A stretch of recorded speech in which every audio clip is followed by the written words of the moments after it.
plaisir de vous retrouver sur Nieta TV. Mesdames et messieurs, bonsoir et bienvenue dans cette édition. Des pourparlers ont eu lieu avec les syndicats des boulangeries et pâtisseries sur les prix du pain suite à la flambée du prix de la farine.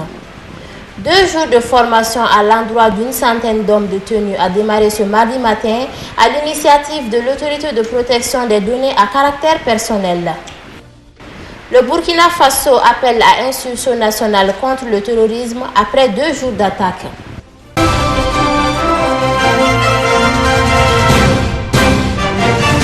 Une fois de plus, bonsoir et bienvenue dans ce journal. Comme je vous en parlais tout de suite dans les titres, des discussions ont eu lieu avec la Chambre du commerce et d'industrie du Mali, avec les syndicats des boulangeries et pâtisseries du Mali.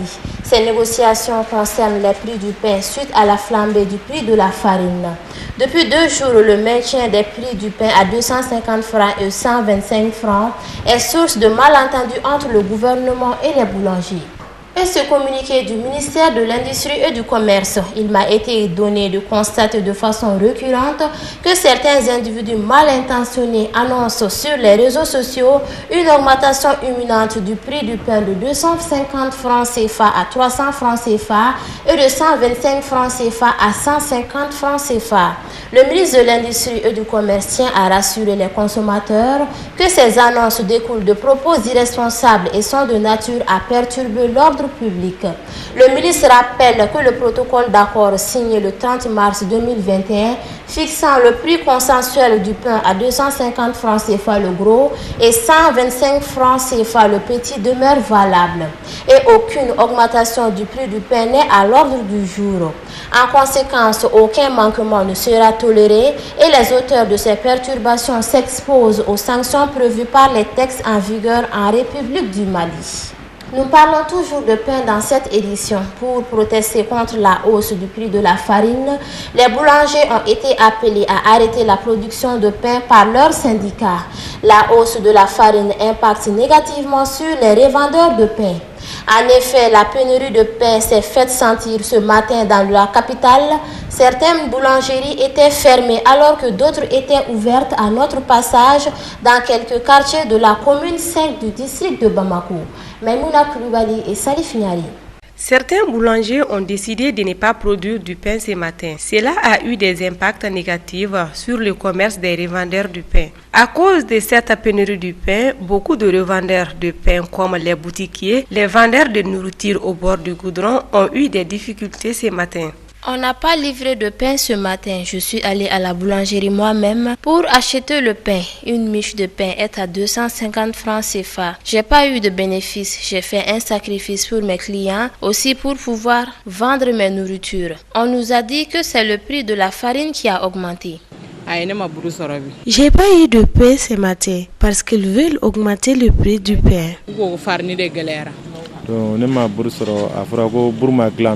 J'ai pas eu de pain aujourd'hui parce que les boulangers n'ont pas produit de pain. D'habitude, le pain était livré à 225 francs et je le vendais à 250 francs. Mais hier, j'ai acheté le pain à 250 francs pour le vendre à 300 francs. Ce matin, j'ai pas trouvé de pain. Beaucoup de personnes sont venues demander du pain, je les ai dit qu'il y a pénurie de pain.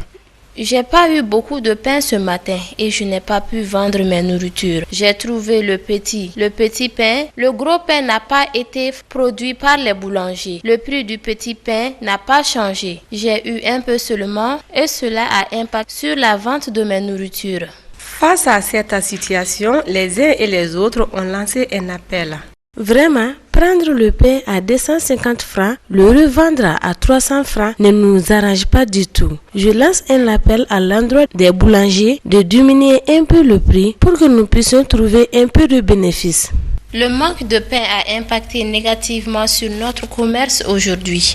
Le peu de pain que j'ai eu n'était pas suffisant. Je lance un appel à l'endroit des autorités pour qu'ils puissent faire tout leur possible pour diminuer le prix du pain. Seydou Kouyaté est venu acheter son petit déjeuner. Je suis venu acheter du pain pour mon petit déjeuner. À ma grande surprise, on m'a annoncé que les boulangeries sont en grève. Ici au Mali, le pain est beaucoup consommé. Selon notre constat, certains boulangers ont respecté la décision de leur syndicat de ne pas produire de pain, tandis que d'autres ont travaillé normalement. À savoir que beaucoup de Maliens vivent de ce trésor qui est le pain. Sur un autre plan, le Centre international de conférence de Bamako a abrité ce matin 2 novembre l'atelier de formation à l'intention des éléments des commissariats de police, des brigades de gendarmerie et des centres de secours des sapeurs-pompiers de Bamako, Kati, Kalabankoro et Moribabougou. Cette formation de 2 jours est organisée par l'autorité de protection des données à caractère personnel. La cérémonie d'ouverture était présidée par le président de la dite structure, M. Oumarou Ag Mohamed Ibrahim Aïdara, Essata Touré et Moussa Diallo. L'autorité de protection des données à caractère personnel est une autorité administrative indépendante chargée d'assurer à toute personne physique ou morale, publique ou privée, la protection de ses données personnelles sans distinction et ce, dans le respect des libertés et des droits fondamentaux en matière de traitement des données informatiques. L'individu soumis au danger de l'exposition de sa vie privée éprouve l'évident besoin de se protéger soi-même et d'avoir une réelle protection. Celle-ci ne peut lui être assurée et garantie que par l'État, puissance publique, à travers des règles juridiques de haute portée. Devant ces opérations d'un genre nouveau, il est apparu le besoin et la nécessité de protéger les données personnelles. Ainsi, conscient de la gravité de la situation et prenant la juste mesure de ces atteintes sur la personne humaine, notre pays a élaboré et adopté depuis 2013 une loi portant protection des données à caractère personnel. Consciente de la sensibilité de vos domaines d'intervention et du rôle que vous pouvez jouer dans la protection des données personnelles, la PDP a jugé nécessaire de vous inviter à un atelier de formation de 2 jours. Cette formation de 2 jours portera sur 3 thèmes, à savoir le cadre juridique et institutionnel de la protection des données personnelles. 2e thème, la police judiciaire et la protection des données personnelles.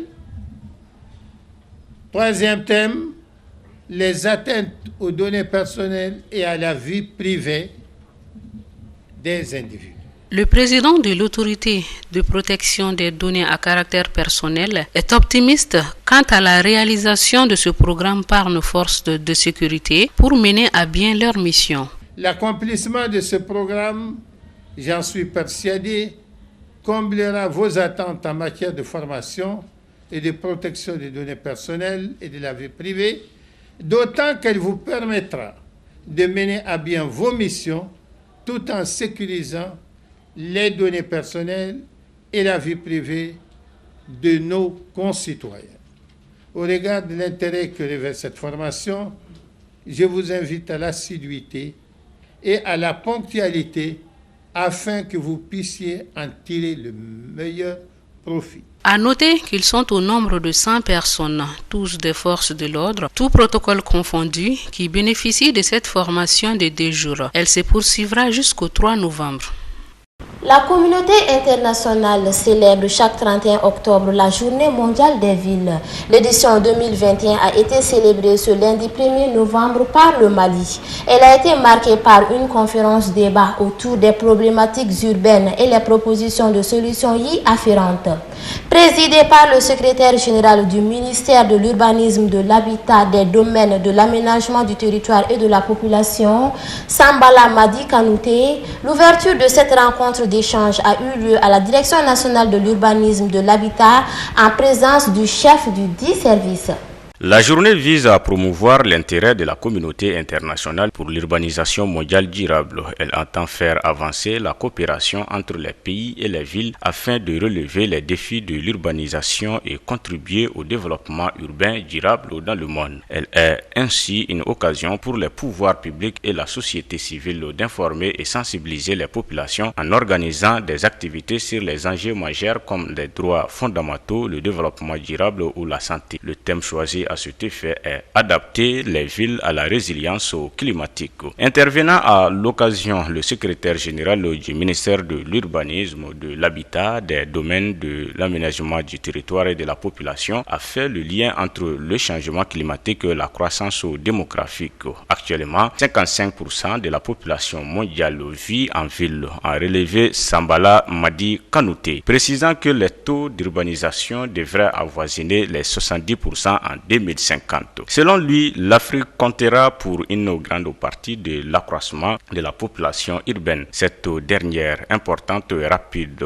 est sensible aux effets du changement climatique et les villes les plus vulnérables seront les plus affectées par les altérations du climat. Ainsi, l'urbanisation mal maîtrisée à l'épreuve des transformations liées aux aléas climatiques engendrera des conséquences néfastes d'ordre environnemental, économique et social dans les villes concernées. À cet égard, cette journée interpelle les décideurs et citoyens à œuvrer pour la mise en œuvre d'actions concrètes visant à adapter nos villes à la résilience climatique, a exhorté le secrétaire général du département de l'urbanisme. En la matière, le gouvernement a adopté un certain nombre de politiques et de textes législatifs et réglementaires, dont la politique nationale de la ville, la stratégie nationale du logement, les lois fixant les règles générales de l'urbanisme, de la construction. Il est sur le point de se doter d'une politique nationale de l'habitat. Ces dernières années, le Mali, à travers le département en charge de l'urbanisme, a fortement mis l'accent sur le déterminant lié à l'environnement physique.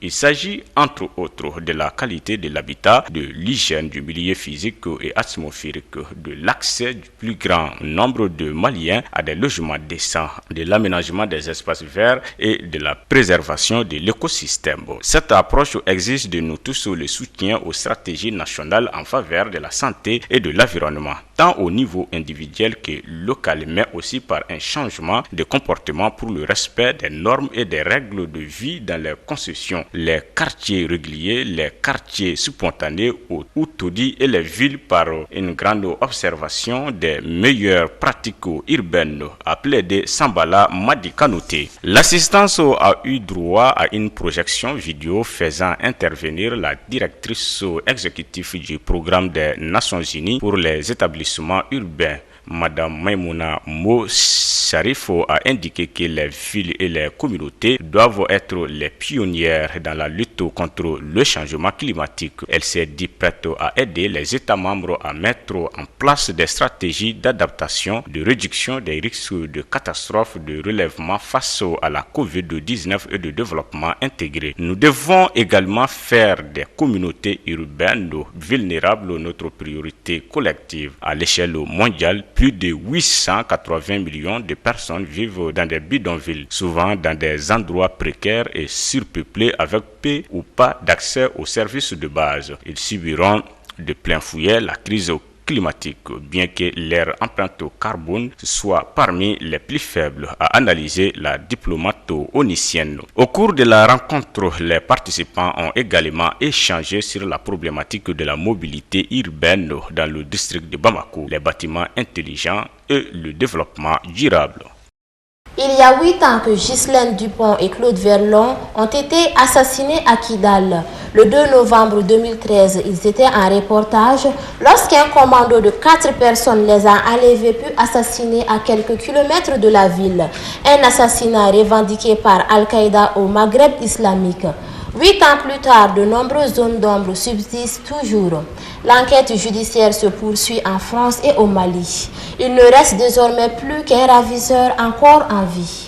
La justice a continué cette année son travail de fournir et auditionner de nouvelles personnes. Si rien n'a filtré de ces entretiens pour des raisons de secret de l'instruction, ils ont en tout cas ouvert de nouvelles pistes puisqu'ils ont motivé une série de demandes d'actes de la part des parties civiles qui réclament de nouvelles auditions et l'accès à certains documents. 8 ans après les faits, l'enquête judiciaire est donc encore loin d'être terminée. Après des années de bataille avec avec l'opérateur Malitel. Le juge français a enfin récupéré les fadettes téléphoniques qui lui attendaient grâce à la coopération de son homologue malien et à la mobilisation d'experts techniques. L'analyse longue et fastidieuse des relevés est en cours par les enquêteurs de la DGC, Direction générale de la sécurité intérieure française. Mais une fois terminée et comparée aux données d'Orange Mali déjà en possession de la justice, elle pourrait permettre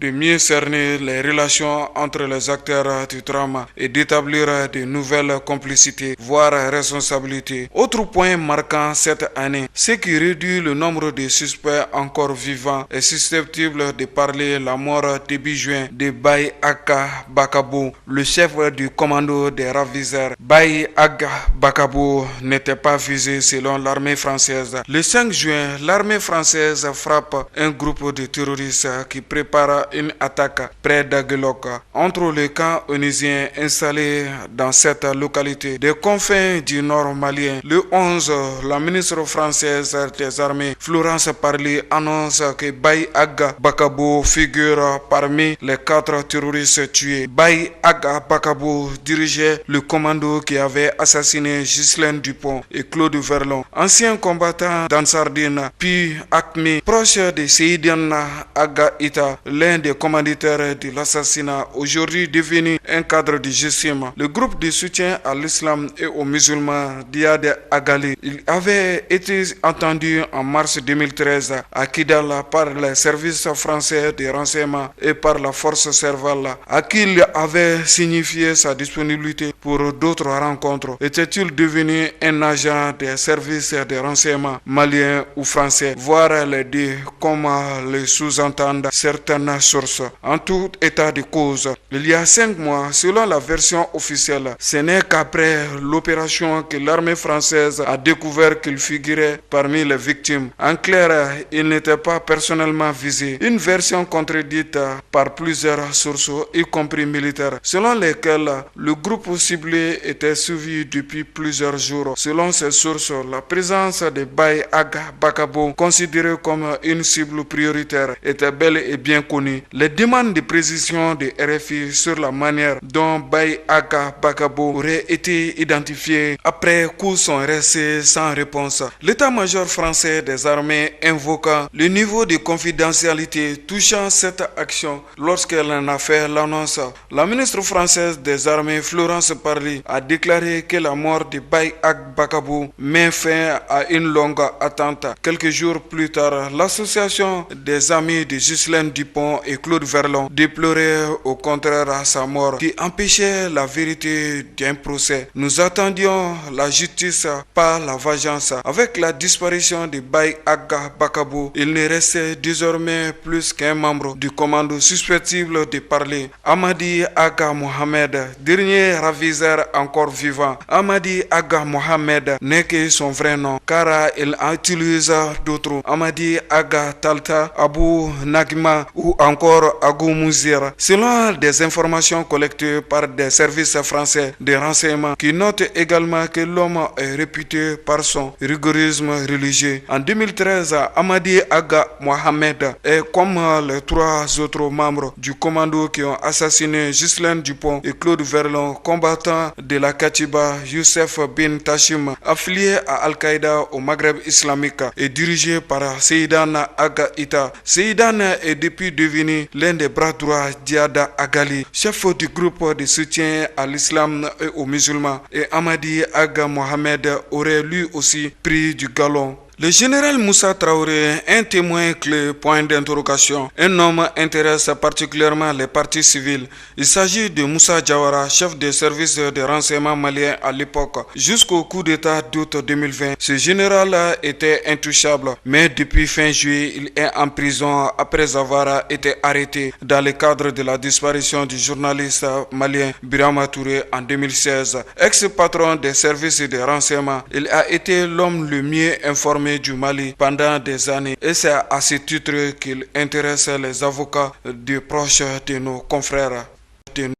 Maintenant, place à l'actualité internationale. La présidence algérienne a ordonné ce dimanche au groupe public Sonatrach de ne pas reconduire le contrat de gazoduc passant par le Maroc et alimentant l'Espagne en gaz. Un communiqué diffusé par la télévision nationale précise que c'est au vu des pratiques à caractère hostile du royaume voisin, l'Algérie n'avait pas fait mystère ces dernières semaines de son intention de ne pas prolonger le contrat d'utilisation du gazoduc Gaz Maghreb Europe. L'entreprise pétrolière et gazière algérienne Sonatrach a cessé ce dimanche à minuit ses livraisons de gaz pour l'Espagne et le Portugal qui passent par le Maroc. Le Maroc affirme que cette décision n'aura dans l'immédiat qu'un impact insignifiant sur la performance du système électrique national. Rabat affirme étudier des alternatives durables à moyen et long terme. Pour accès à ce gaz, il faut donc trouver des sources de remplacement à court terme. Après 2 jours d'attaques meurtrières au nord et au nord-ouest du Burkina Faso, le ministre de la Défense, Aimé Batlemi Sempoloré, a lancé ce lundi 1er novembre un appel à un sursaut national dans une offensive décisive contre le groupe djihadiste. Ce dimanche, un poste de police à la province du Sourou a été attaqué, faisant 5 morts du côté des policiers. Le lendemain, une dizaine de civils ont été tués dans la région du Sahel. À l'occasion de la célébration du 61e anniversaire des forces armées burkinabées. Ce lundi 1er novembre, le ministre de la Défense, le général de brigade Aimé Batlemi Sempoloré, a lancé un appel à la mobilisation générale pour lutter contre le terrorisme. L'attaque de dimanche était la 5e en 6 jours contre les forces de défense et de sécurité engagées dans la lutte anti-djihadiste. Ce vendredi 29 octobre, un soldat a été tué et un autre blessé par l'explosion d'un engin artisanal au passage de leur véhicule d'escorte dans la province de la Tapua. Jeudi, des gendarmes avaient été tués dans une attaque contre un poste de contrôle dans la province de Loudan. Les violences liées au groupe djihadiste ont fait environ 2000 morts et contraint 1,4 million de personnes à fuir leur foyer. Un grand ciel en construction s'est effondré ce lundi à Lagos, la capitale économique du Nigeria, faisant au moins 4 morts et plusieurs blessés, mais le bilan pourrait s'alourdir. Des dizaines d'ouvriers étaient toujours coincés sous les décombres. Cet immeuble de 21 étages, situé sur l'une des avenues les plus chics de Lagos, dans les quartiers d'Ikoyi, s'est effondré un peu avant 15 heures, alors que des dizaines d'ouvriers se trouvaient sur le chantier. Il y a 4 morts jusque-là et 4 autres personnes sorties vivantes, a déclaré à l'AFP Ibrahim Farloui de l'Agence nationale de gestion des urgences, qui précise que l'opération est toujours en cours. Autour de la montagne de gravats de plus de 10 mètres de hauteur, des ouvriers, la peau recouverte de poussière, erraient effarés, le regard hagard. Au moins 5 d'entre eux ont affirmé à l'AFP que plus de 40 personnes travaillaient dans les bâtiments lorsque celui-ci s'est effondré. Le gouvernement de l'État de Lagos a annoncé l'ouverture d'une enquête et appelé au calme ce lundi en fin de journée, alors que les opérations de sauvetage se poursuivaient à la nuit tombée.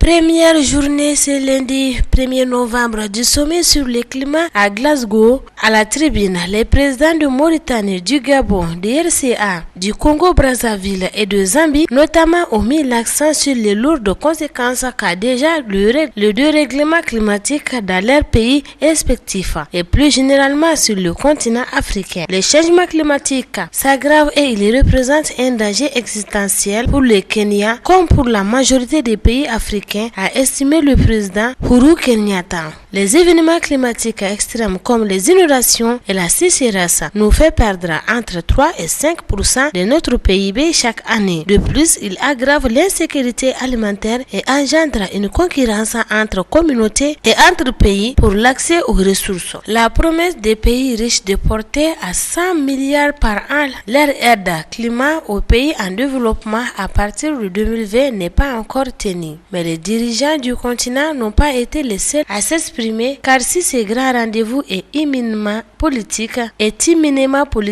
une place est également faite à la société civile et à la jeunesse. Voilà, c'est la fin de ce journal. Merci à vous de l'avoir suivi. On se retrouve demain, Inch'Allah. Prions tous qu'Allah amène la paix et la stabilité dans notre pays. Bonne soirée.